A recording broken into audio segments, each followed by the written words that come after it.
didawuhkan juga oleh Rasulullah SAW, tuba liman amana bi walam yaroni. Yang hebat itu imannya orang yang enggak melihat saya. Makanya masyhur itu, malaikat ditanya Allah, siapa imannya yang paling kuat? Ya kita, karena melihat engkau langsung ya Allah. Para nabi. Terus tapi yang dari sekian pertanyaan itu jawab sama, yang paling ajaib adalah umat-umat Muhammad di akhir zaman, enggak menangi nabinya, juga enggak pernah lihat surga neraka, tapi iman sama saya.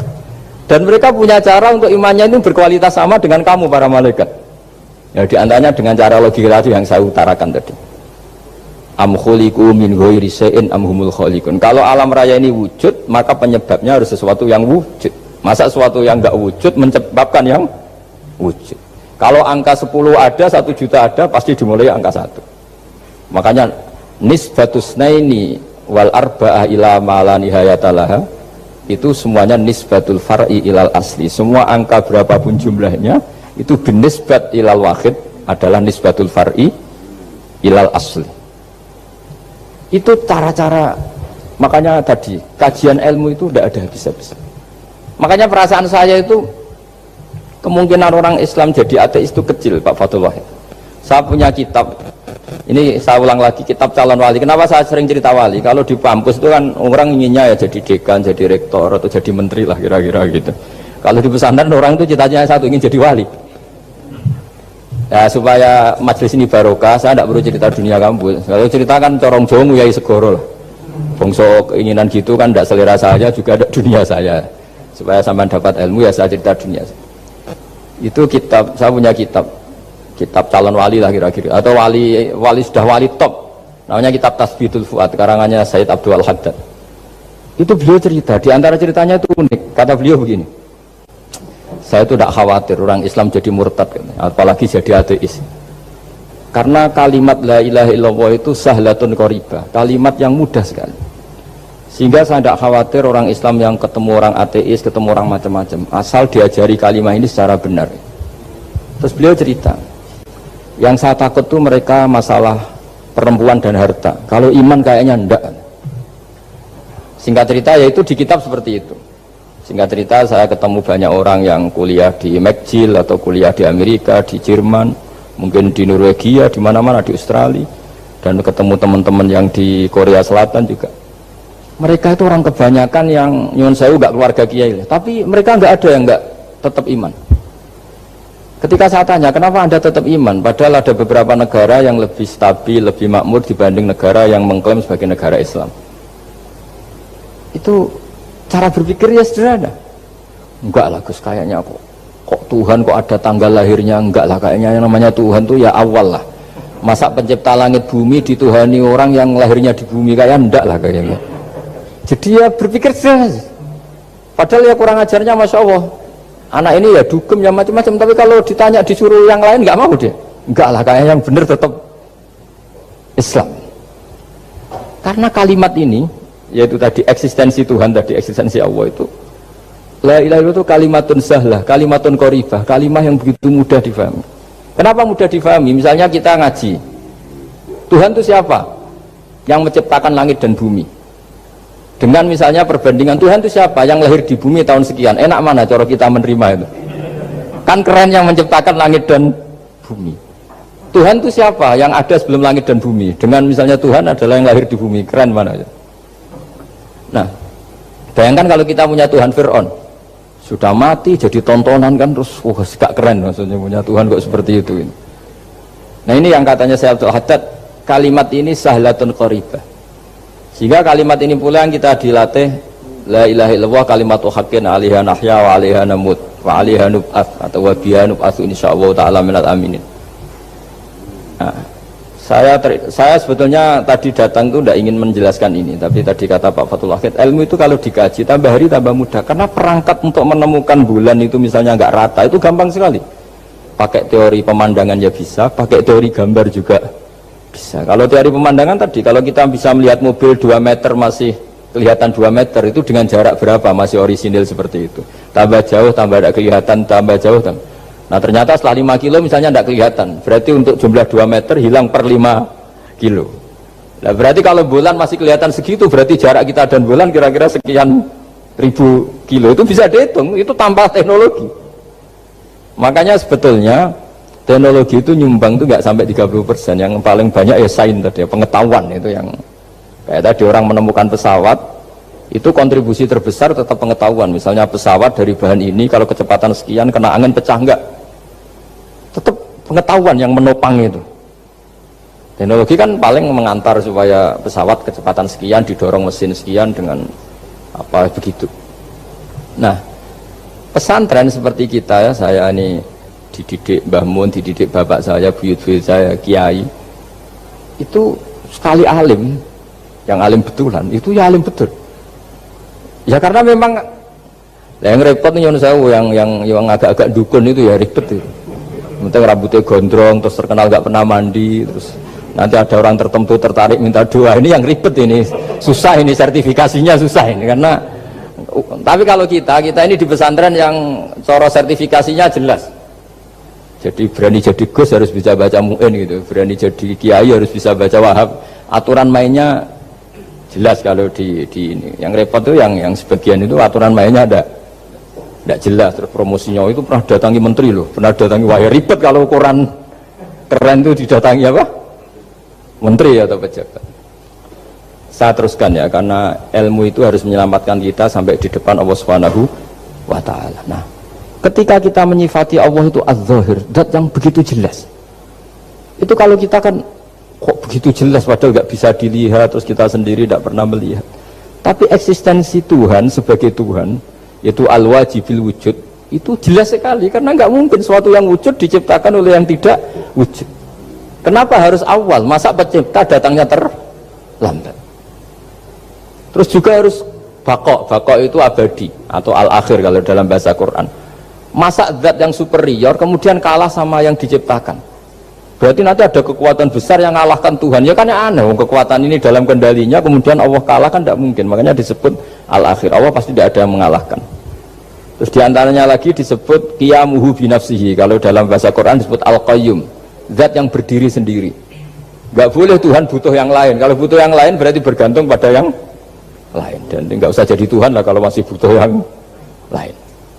Sehingga karena kekuatan ini, saya ulang lagi, karena kekuatan ini, ketika anak-anak mahasiswa kuliah di Jerman atau di Swiss, di negara-negara yang lebih bahagia ketimbang negara yang mayoritas Muslim, itu mungkin mereka tertarik sama sistem negara itu karena ada jaminan sosial ini, tapi nggak pernah tertarik sama Tuhannya negara itu, karena dihitung-hitung tadi Tuhannya mesti keren kita gitu.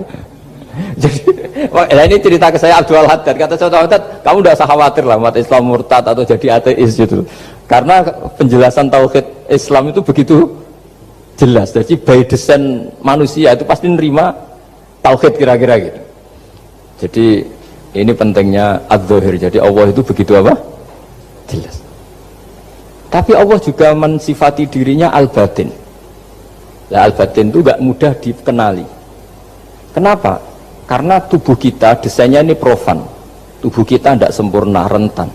Nah, tentu sesuatu yang tidak sempurna ini tidak bisa melihat zat yang super apa? Sempurna. Kita bisa rusak sementara Allah tidak. Nah, karena alasannya tubuh kita ini didesain untuk rusak, maka di surga itu keyakinan para ulama orang bisa melihat Allah karena desain tubuhnya sudah dirubah dari desain profan menjadi keabadian.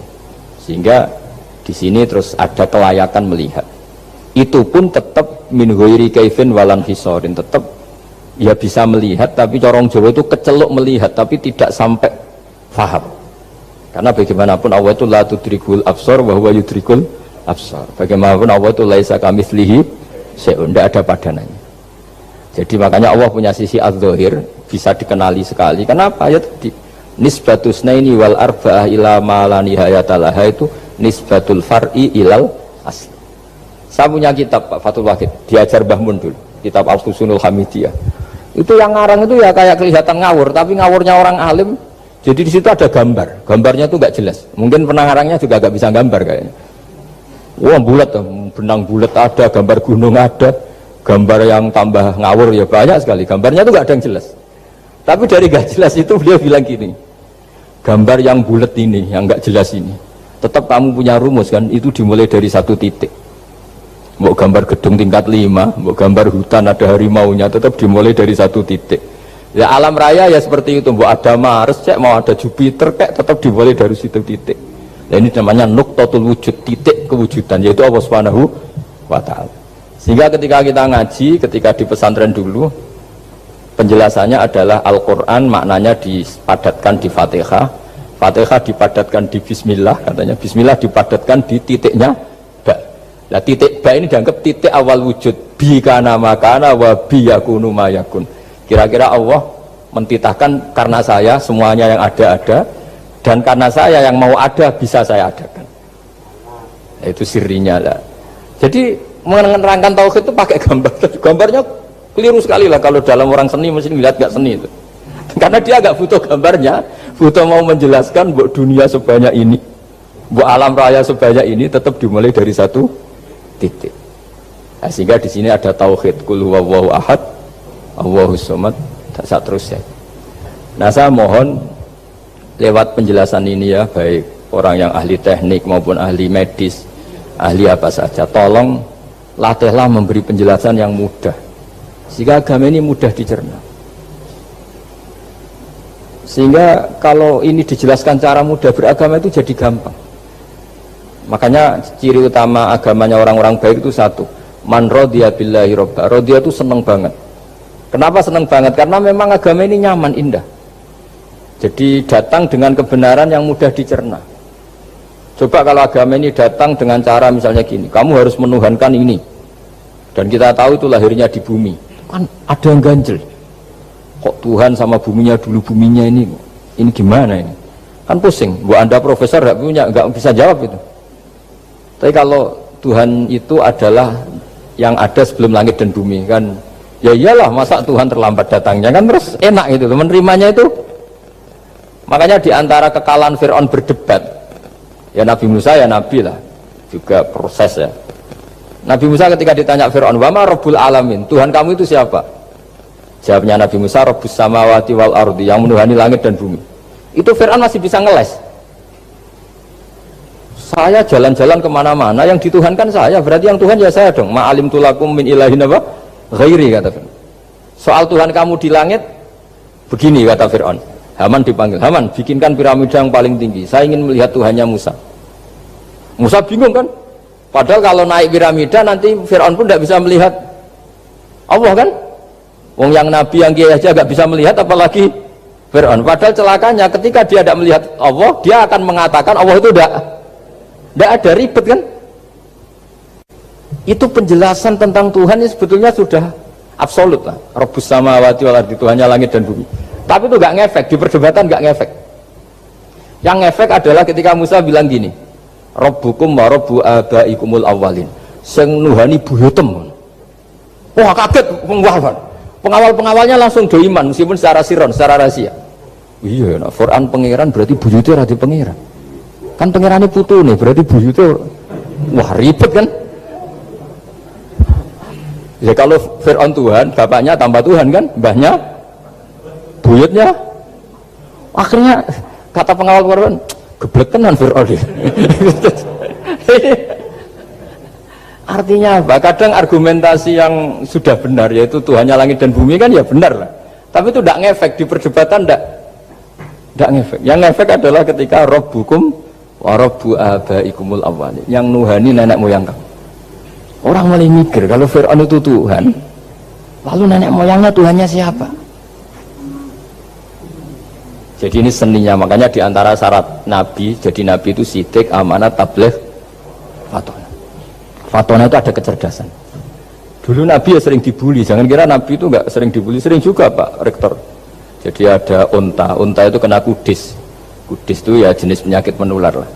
Nabi dengan teori tawakalnya, Nabi itu punya dua teori, kadang pakai teori tawakalnya, kadang pakai teori preventif. Makanya Nabi pernah ngendikan kalau ada penyakit menular di situ, kamu jangan di situ. Itu pakai teori preventif. Tapi kadang Nabi pakai teori tawakal. Nabi menghentikan la adwa wala tiarota, tidak ada penyakit menular. Terus orang-orang yang ya usil lah kira-kira gitu, ada unta kena kudis, dijejerkan yang waras. Ternyata yang waras ikut kudisen lah, ikut sakit. Senang orang ini, ya Rasulullah ini saya jejerkan, ternyata yang nggak tertular jadi tertular. Padahal engkau bilang nggak ada penyakit menular. Nabi jawabnya lucu. Faman a'dal awwala. Kalau yang pertama ini tertular siapa? Dia dikira Nabi itu kalah karena melihat unta yang kedua. Ternyata Nabi enggak, ketika dipanggil ya Rasulullah ini unta agak gudikan, tak jajarkan yang kudisen, ternyata ikut kudisen. Berarti penyakit itu menular. Tapi Nabi jawabannya faman a'dal awal. Lalu yang kena penyakit pertama tertular oleh siapa? Wah itu asli dari Allah. Ya maksud saya seperti itu kata. Ya itu yang dikatakan fatona. Jadi Nabi itu harus punya sifat apa? Fatona. Karena dengan kecerdasan itu Nabi bisa berargumentasi. Kayak tadi, ketika Fir'aun dikatakan Allah yang menuhani langit dan bumi, Fir'aun masih mengklaim dia Tuhan. Karena di mana-mana dia dituhankan. Saya ketika diingatkan bahwa kamu anak seorang manusia, punya bapak, punya kakek, punya buyut, punya canggah kalau bahasa Jawa. Lalu kalau kamu yang Tuhan, dan Tuhan dimulai Anda, lalu mbah-mbah kamu Tuhannya siapa? Gak bisa jawab kan? Akhirnya banyak punggawa yang saat itu iman. Jadi iman itu bisa menghunjam kepada siapa saja, termasuk yang orang-orang topnya Fir'aun. Sehingga ketika Fir'aun rapat Musa harus dibunuh besok, tangkap besok, sebagian mereka itu membocorkan informasi itu. Datang ke Musa, tadi malam kita ikut rapat, keputusannya Anda dibunuh, maka larilah kamu. Itu barokahnya iman. Artinya ya karena logika Musa lebih masuk akal, ya mereka lebih percaya sama Musa. Tapi gara-gara profesi ya tetap kerja, dan yang mulai ribet tuh. Mulai ribet. Jadi makanya kamu jangan tanya kaifa hukmul mukmin sing yukhfi imanahu, bagaimana hukumnya orang mukmin yang menyembunyikan imannya demi aman. Ya tidak usah kamu jawab. Kalau kamu jawab boleh, ini kok kayak pecundang. Kalau kamu jawab haram, pernah terjadi itu. Wa qala rajulun mu'minum min ali fir'auna yaktumu imana. Ini khazanah ya, jadi saya mohon mengkaji Islam itu harus dengan sisi-sisi yang bisa difahami orang pinter juga orang bodoh. Kata Imam Ghazali banyak, karena hadatin itu harus difahami orang pinter juga orang bodoh. Terus contoh yang paling populer tentu sering saya utarakan masalah iddah. Iddahnya orang terceraikan itu 3 kali masa suci. Kalau menurut Abu Hanifah 3 kali masa haid. Orang pintar tahulah kalau perempuan sedang haid, menstruasi pasti sedang tidak hamil. Sehingga kalau dia sudah haid 3 kali ada kepastian tidak hamil.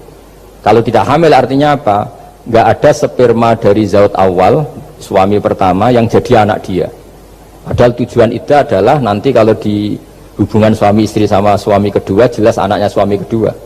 Tapi kalau andai kan tidak ada iddah kan, malam hubungan suami istri, pagi bentrok cerai, terus kawin.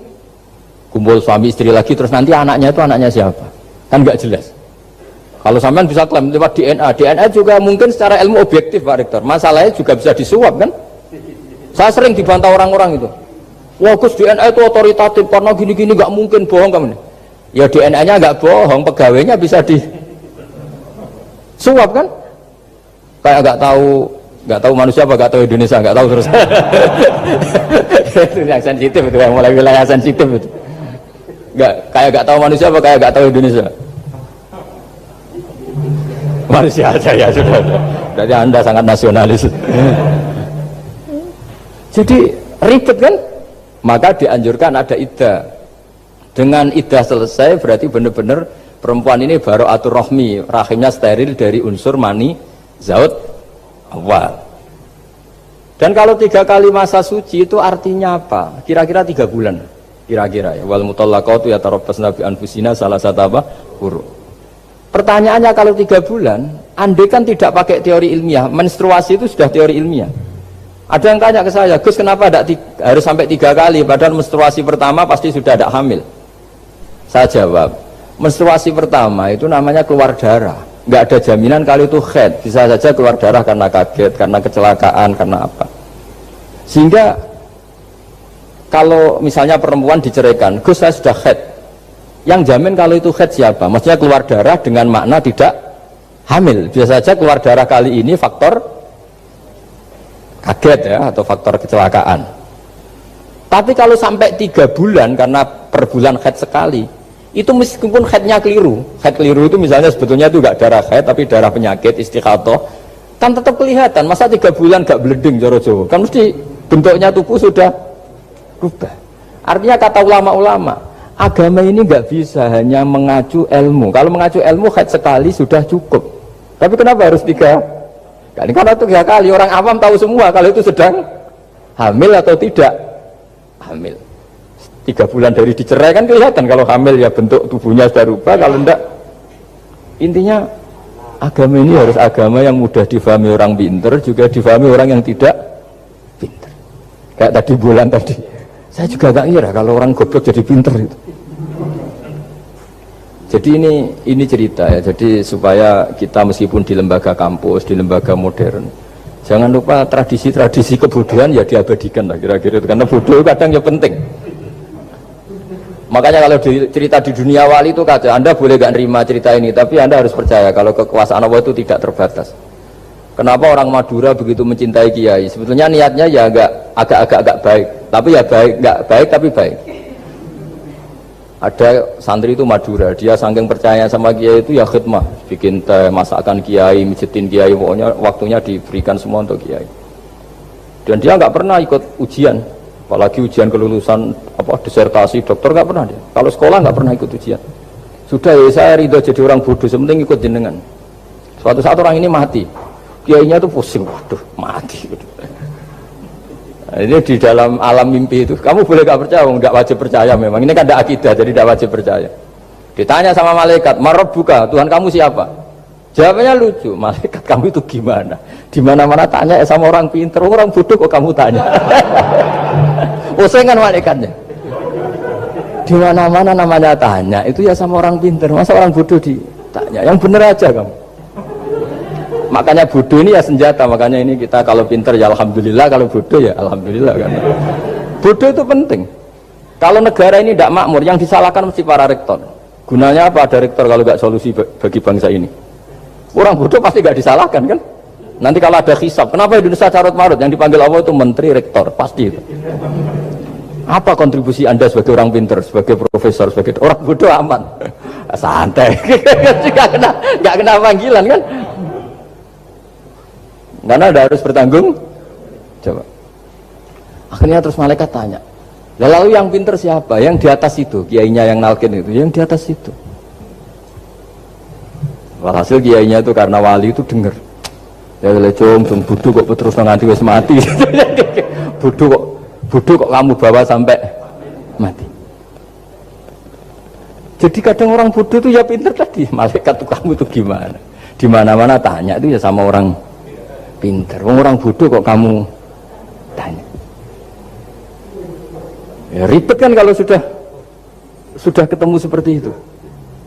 Nah, Nabi juga sering ngalami dialek sama orang bodoh. Kadang Nabi yang ngalah, kadang logikanya orang bodoh itu lebih gampang. Itu ada orang pencari dop itu semacam kayak biawak ya. Tapi tidak biawak, kayak semacam biawak. Ketemu Nabi, kamu tahu kalau saya ini Rasulullah? Tidak tahu ya. Ya kamu harus iman kalau saya ini Rasulullah. Hatta yu'mina laka hadad dabban. Ya kalau hewan ini iman sama kamu ya saya iman. Ribet kan ukurannya itu. Waduh, untung Nabi betul. Terus Nabi tanya, Dob, kamu tahu kalau saya Rasulullah? Terus Dobnya saat itu bisa bicara asyhadu annaka Rasulullah, terus baru iman. Imannya tanya, kenapa kamu iman sama Rasulullah? Hewan aja tahu kalau dia Nabi, apalagi manusia. Sehingga di masyhur itu di acara-acara kita kalau wadhabbu wal ghazalah yasyadani laka bir risalah, itu wadhabbu wal ghazalah yasyadani laka bir risalah. Sehingga nah kekeliruan kita, saya sering ngomong di mana-mana, matur di mana-mana. Masyarakat Indonesia mayoritas ya tetap yang nggak pinter. Orang Islam mayoritas yang nggak pinter. Lalu orang nggak pinter ini diabaikan sehingga mereka tidak jadi energi yang luar biasa untuk mengawal Islam, untuk mengawal Indonesia. Itu keliru menurut saya. Menurut saya orang-orang yang nggak pinter pun itu punya nurani. Zaman kita dijajah Belanda, itu tidak semua orang rektor, tidak semua orang profesor, tidak semua orang kiai, tidak semua orang alim. Mereka orang-orang yang nggak terpelajar, tapi tetap tahu caranya melawan apa? Belanda, melawan penjajah. Karena tadi manusia ini diciptakan itu sudah punya pengetahuan. Seperti mukadimah dibaca Pak Rektor, Iqra wa rabbukal akram alladzi 'allama bil qalam 'allamal insana ma lam ya'lam. Jadi bawaan manusia itu akan tahu untuk sesuatu yang perlu diketahui meskipun dia orang bodoh. Saulah lagi, meskipun mereka orang apa? Orang bodoh. Ya, di sini ini Islam datang yastawi fistifadatiha fistifadati syariah ar-rijalu wasibyan, bahwa ukuran kebenaran itu adalah siapapun mudah tahu. Bahwa angka 2, angka 3, angka 5 itu adalah far'ul wahid, cabang dari angka 1. Fal aslu huwal wahid, yang asli adalah angka 1. Dan 1 ini harus 1. 0, itu ditemukan untuk setelah ada angka 1, jangan keliru kamu. Tanpa ada angka 1 tidak ada 0, 0, ada gunanya kalau ada 01. Misalnya ada orang bilang, tapi kan ada 0,5, tetap saja harus ada angka 1, nggak bisa. Kamu bayangkan 0,5 kan karena ada 1. Artinya apa? Kamu bilang separuh dari 1. Tapi itu pun karena sudah ditemukan aljabar. Makanya kalau dalam matematika Arab, mungkin di sini banyak orang eksak. Kalau matematika Arab itu mudah sekali, Pak. Orang Arab itu nggak mau bilang 2,5. Misalnya zakatnya tijarah itu 2,5. Itu kan kalau kita zaman SD kan garap porogabit. Itu orang Arab nggak mau. Saya pernah cepet-cepetan garap matematika, yang ahli matematika sama saya itu cepet saya. Karena saya pakai matematika bodoh. Justru itu gampang. Kalau orang Arab cara berpikir gini, kalau bilang 2,5 itu rubu'ul usur. Apa? Rubu'ul usur. Dari rubu'ul usur gini, 1/4 dari 1/10. Jadi misalnya 100 1/10-nya berapa? 10. Setelah 10 1/4-nya berapa?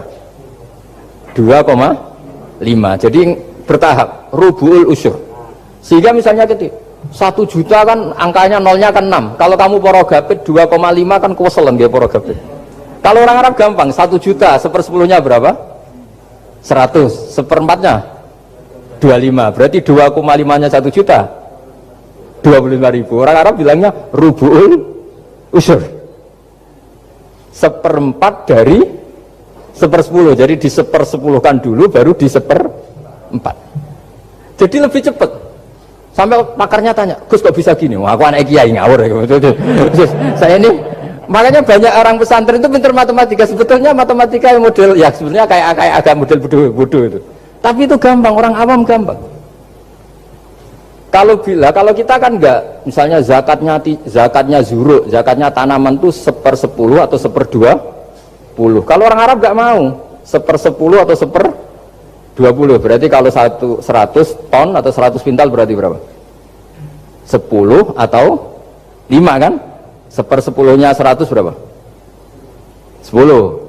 Kalau 1/20-nya 5. Kalau hitung-hitungan di fikih zakat orang modern kan 1/10 atau 1/20. Kalau orang Arab nggak mau bilang gitu. Zakatnya zuru itu al-usyur 1/10.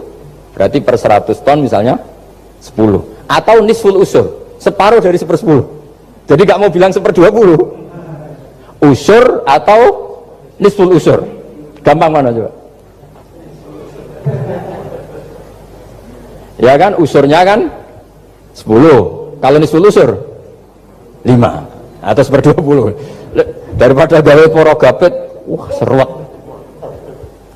Jadi kita ini yang kelihatan goblok matematikanya ya pinter juga gitu. Meskipun ya tetap goblok karena ada nekuni gitu.